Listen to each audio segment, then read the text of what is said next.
بسم الله الرحمن الرحيم. طبعا السلام عليكم. في البداية هنعمل فيديو عن بداية الدوري المصري لأنه الأقرب في التوقيت الحالي بالنسبة لكل الدوريات. لسه بقية الدوريات ما تمتش، وبعد كده هنتكلم على الدوري الألماني، الدوري الإيطالي، الدوري الإنجليزي، الدوري الأسباني. نفس الموضوع هناخد الدوري الإماراتي اللي عمل صفقات كبيرة جدا الموسم الحالي، كان هتبقى فيه منافسة كبيرة. نفس القصة بالنسبة للدوري السعودي وعودة الهلال مرة ثانية لبطولة الدوري والاتحاد والمنافسة. نفس الموضوع الأهلي والنصر مع التعاقد مع إيجيسوس المدير الفني البرتغالي. إنما طبعا في البداية بنتكلم على كرة القدم المصرية اللي نتمنى لها التوفيق. نتمنى يكون بطولة الدوري مختلفة عن كل المواسم السابقة، وكل مرة نتكلم نقول يا رب تكون البطولة مختلفة، يا رب تكون البطولة مختلفة. نرجع نلاقي مشاكل أثناء السيزون مع بداية السيزون في كل شيء، من إخراج لتصوير لملاعب للائحة تطبق على المزاج وعلى الأهواء الشخصية، وأنا ما أعرفش ليه طبعا أرضيات ملاعب. نتمنى تكون كل الأمور دي تلاشت علشان نشوف منتج صح، منتج قوي يساعدنا عن نتكلم على الدوري المصري ونرجعه مرة تانية في الريادة، يكون في الطب، يكون هو صاحب الشعبية الأولى أو صاحب القوة الأولى. بنتكلم على منافسات شعبية، أسماء كبيرة جدا، عودة الدوري مرة تانية للمتابعة العربية اللي ناقصانا في الفترة الأخيرة، خاصة بعد ما شفنا تراجع مستوى لكثير من أندية الدوري الشعبية. طبعا السنة دي حصل صفقات كتيرة جدا في أندية فضلت الاستقرار الفني زي بيراميدز مع يوريشيتش، وكمان زي سيراميكا مع علي ماهر، البنك الأهلي مع طارق مصطفى. دول يمكن أبرز الأندية اللي ممكن يكون لها وضع وشكل هذا الموسم في عملية الاستقرار الفني اللي ممكن يكون مزعجين لأندية القمة. بتكلم على الأهلي والزمالك، وبيراميدز نفس القصة. الأهلي والزمالك تغييرات كتيرة جدا، تغييرات على المستوى الفني، وتغييرات كمان على مستوى الإدارة الفنية، وتغييرات على مستوى اللعيبة. يمكن الأكثر إحرازا للصفقات وإنفاقا للأمور المادية هو نادي الزمالك على ما أعتقد 400 مليون جنيه.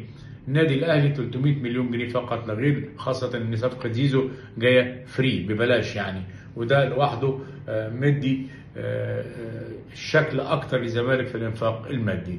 الأهلي هنتكلم طبعا الإسماعيلي في ميلود حمدي، مدير فني جزائري مصري مع نبيل الكوكي اللي اول ظهور ليه زي ميلود حمدي بالنسبه للنادي الاسماعيلي. نتمنى النادي الاسماعيلي يكون بدايته جيده، ما يقعش في نفس الفخ اللي وقع فيه السنه اللي فاتت وبعد كده اتغيرت اللائحه والاسماعيلي قعد بقرار اداري. المصري باستقراره مع كامل ابو علي مع نبيل الكوكي خلفا لاثنين مدربين الموسم الماضي منهم علي ماهر، وكمان التونسي مش متذكر الاسم، واحد من المدربين الممتازين اللي كان في تونس وبعد كده ما قدرش ينجح مع النادي المصري او ارضاء جمهور المصري. نتكلم عن النادي الاهلي تحديدا. الاهلي السنه دي عمل صفقات، بتكلم على زيزو، على تريزيجيه، احمد رمضان بيكا، محمد سيحه حارس مرمى صاعد واحد هيبقى حارس كبير، ولكن الاهلي ما عندوش مشكله في الحراسه بالشناوي وبمصطفى شوبير، ياسين مرعي قلب دفاع، محمد شريف راس حربه بديل لاسامه ابو علي اللي عمل مشكله كبيره جدا شفناها وما زال على قوه النادي الاهلي، ولكن في النهايه ما اعتقدش لا جمهور الاهلي يتقبله ولا حتى اداره النادي الاهلي، خاصه ريبيرو اللي ما عملش معاه فتره اعداد. بتتكلم على محمد علي بن رمضان، بتتكلم على اليو ديانج وعودته مره ثانيه، كل ده يدي قوه للنادي الاهلي في عمليه الحفاظ على بطوله الدوري. صفقات كبيره جدا، صفقات في كل مركز. محمد شكري على الجبهه اليسرى دي برده صفقه ممتازه جدا، وبالتالي بنتكلم على فريق جاي عشان يعمل عدد من المباريات او عدد من النقاط الكبير ممكن تكون بالنسبه لي انا هتكون رقم قياسي، لان الاهلي عنده من الدكه اللي تساعده، الدكه القديمه اذا كان حسين الشحات، قفشه، لعيبه عمر كمال عبد الواحد، لعيبه عندها امكانيات عاليه جدا جدا. انما طبعا فتره ريبيرو بدايه كاس عالم خد فكره كبيره جدا على الفريق، عمل احتكاك قوي جدا، بعد كده عمل فتره اعداد كانت ناجحه جدا في تونس. فتره الاعداد لعب فيها مع انديه تونسيه، لعب مع الملعب التونسي مع نادي البنزرتي، وكان شكل الفريق جيد. اخر مباراه لعبها مع بتروجيت تعادل 2-2. انما طبعا بيقول ان النادي الاهلي بالصفقات اللي عملها وبكمال ريبيرو وبطريقه اللعب وبالشكل الفني اللي هيبدا يلعب بيه ريبيرو، يا اما 4-2-3-1 يا اما 4-3-3. وانا وجهه نظري ممكن في بعض الاوقات ليه فاجئنا لعب 3-4-3، استخدامه كمان لبعض العناصر بعض الاوراق زي زيزو تحت راس الحرب، زي تريزيجيه ممكن يلعب ليفت وينج او يلعب يا اما وسط ايسر، يا اما يلعب كمان باك ليفت في 3-4-3. وده برضو بيدي قوه وزخم للنادي الاهلي على المستوى الفني. علشان كده بنقول ان النادي الاهلي نادي جاي عشان يحافظ على بطوله الدوري وكمان اللعب على بطوله دوري ابطال افريقيا. الزمالك المهدي سليمان، باندا، عمرو ناصر، احمد شريف، ادم كايد، عبد الحميد معالي، احمد ربيع، محمد اسماعيل، عدي الدباغ، خوان الفينا. والاثنين الاخرى دول اثنين ممتازين جدا، راس حربه او رؤوس حربه ممتازين. انا وجهه نظري الزمالك ماشي على الطريق السليم، ماشي على الطريق الصح. المطلوب من جمهور الزمالك اللي هو الهدوء، الصبر. الناس تصبر على جون ادوارد، تصبر على يانيك فيريرا اللي بيتكلموا عنه بشكل كويس جدا انه عنده شخصيه ومدير فني شاب ممكن يعيد الاستقرار الفني. انا شايف ان الزمالك كمان قافل على نفسه على عكس المواسم السابقه، وده عامل لغز محير الاهلي وبيراميدز وبقيه الانديه، مش عارفين الزمالك هيلعب بانهي شكل وبانهي طريقه. وده انا وجهه نظري نجاح من جون ادوارد، نجاح من يانيك فيريرا، نجاح من الناس اللي مسؤولين في نادي الزمالك ان يكون في تعتيم كبير. الزمالك في السابق كان كتاب مفتوح لكل الاعلاميين، في الوقت الحالي بقى صعب تتكلم على صفقه، صعب تعرف يحصل ايه. وعاملين نتكلم على مشاكل ماديه، وفي الاخر الزمالك صرف 400 مليون جنيه مع اسماء جيده جدا هتنفع في الدفاع، هتنفع في رؤوس الحرب، هتنفع كمان في نص الملعب، مع التدعيم لمشكله حراسه المرمى لصبحي وعواد اللي هنشوف طبعا معهم المهدي سليمان. الزمالك زي ما قلت مبهم، لغز، مش قادرين نقرر هيلعب ازاي. يانيك فيريرا بيتكلموا عليه المحيطين او المقربين، ومعلومتي من جوه نادي الزمالك انه مدرب عنده شخصيه. 4-3-3 ممكن تكون اسلوب من اساليبه، في بعض الاوقات ممكن 4-2-3-1. عنده لعيبه تقدر تنفذه التكتيك بتاعه، بعض رايحين لعيبه اخرين. ولكن انا شايف ان الزمالك بيصدد البناء، بيبني بمعدل اعمار سنيه جيده، بيبني باسماء كمان في الشكل الهجومي ممتازين. كل ده بيقول ان الزمالك جاي وقادم للمنافسه. كل المطلوب هو اعطاء فرصه ليانيك فيريرا، اعطاء فرصه لجون ادوارد، اعطاء فرصه كمان للفريق. حتى لو اتعادل مباراه او خسر مباراه مش نهايه الكون. يعني الخساره من فريق في درجه ثالثه او درجه رابعه بتحصل، وارد. يعني في كل دوريات العالم لما بيعملوا فتره اعداد ويخسر 1 أو 2 أو 3، نابولي لسه خسران بطل الدوري الايطالي، خسران من 3-4 ايام 2-1 من فرقه في درجه ثانيه، عادي جدا. وبالتالي على جمهور الزمالك الصبر على يانيك فيريرا وعلى عمليه التجميع، لان بنتكلم على انسجام، بنتكلم على عناصر شابه جديده، بنتكلم على عناصر خبره جديده. وبالتالي كل ده محتاج وقت من مدير فني، محتاج وقت كمان في المباريات الرسميه ان نشوف الزمالك بشكل فني قوي وشكل جماعي. اهم حاجه ان الزمالك لاول مره يكون ماشي بالشكل الصح في عمليه استقطابه للصفقات. نروح لبيراميدز بطل افريقيا. بيراميدز الاستقرار الفني مع يورشيتش.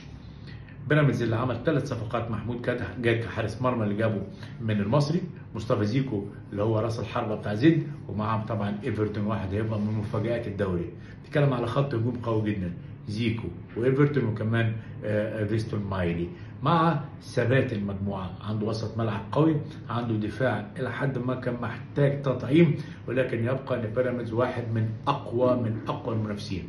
استقرار مادي، استقرار فني، استقرار اداري، استقرار كمان بالنسبه للعناصر الشابه اللي موجوده. او مع ان خروج ابراهيم عادل ممكن ياثر، لكن في النهايه بنتكلم على فرقه عندها دكه بدلاء تساعدها. مشكله بيراميدز كانت في الشق الدفاعي. هنشوف السنه دي يورشيتش هيعمل ايه. الفرقه بتلعب على كل الوجهات، الفرقه في الوقت الحالي كسبانه دوري ابطال افريقيا، بدات تشم او تحس طعم البطولات. عشان كده انا شايف ان المنافس خطر جدا جدا على بطوله الدوري ودوري ابطال افريقيا. منافسه مش هتكون سهله ما بين ال3 انديه. نروح سيراميكا. حذاري من سيراميكا والبنك الاهلي. علي ماهر مدرب رائع، صحيح بداياته في بعض الاوقات بتكون يعني ناقصه سنه، ولكن اذا بدأ صح بنتائج إيجابية وهو بطل كأس الرابطة أو بطل كأس العاصمة، هنشوف سيراميكا منافس أو خطر جدا وممكن يغير في نتائج بطولة الدوري. البنك الأهلي بنهاية السيزون الماضي اللي عملها طارق مصطفى تؤكد إنه مدرب رائع، علشان كده بتكلم على 5 أندية هيكون لهم شأن، هيتعبوا كتير جدا مع بعض، هيولدوا مشاكل لبعض، هيخلقوا منافسه كبيره جدا. ممكن يكون البطل في النهايه معروف اهلي زمالك بيراميدز او العكس، او بيراميدز اهلي زمالك، انما في النهايه في فرقتين انا بقول ومش هستثنيهم من مفاجآت كتيره جدا طول بطوله الدوري: المصري والاسماعيلي والاتحاد. المصري باستقراره بكامل ابو علي ونبيل الكوكي كمدير فني نتمنى له، بس يمكن فكره الاستغناء عن محمود جد، يعني انا مش عارف بسرعه او مره واحده. محمود جد حارس كبير وكان مطلوب من الاهلي وكان مطلوب من انديه كتير جدا، انما في النهايه طبعا نتمنى له التوفيق مع بيراميدز، ونتمنى للمصري العوده مره ثانيه كفريق شعبي يلعب على المراكز الاماميه.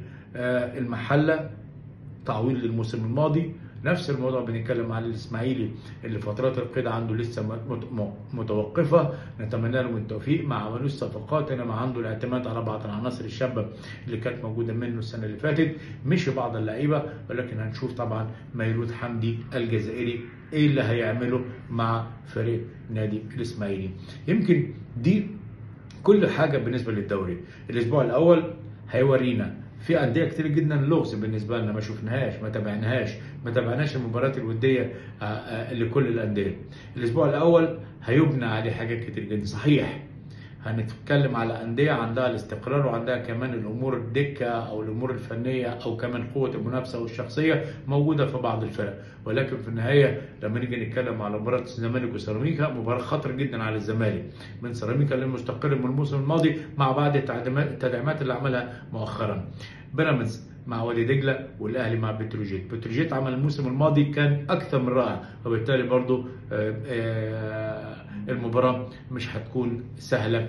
مباراه الاهلي مش عارف امام بتروجيت او مين مش فاكر بالظبط، نفس القصه بالنسبه لوادي دجله مع بيراميدز. تحياتي وبالتوفيق للكره المصريه وبالتوفيق لكل الانديه المصريه. نتمنى يكون دوري قوي، دوري سخن، دوري ما يكون زي الموسم الماضي لنهايه السيزون، دوري ما فيهوش اخطاء لوائحيه او اخطاء فنيه او اخطاء تحكيميه، دوري يكون فيه منافسه على المستوى الفني بشكل كبير جدا. تحياتي والى اللقاء في فيديو جديد بالنسبه لكل دوريات العالم. شكرا.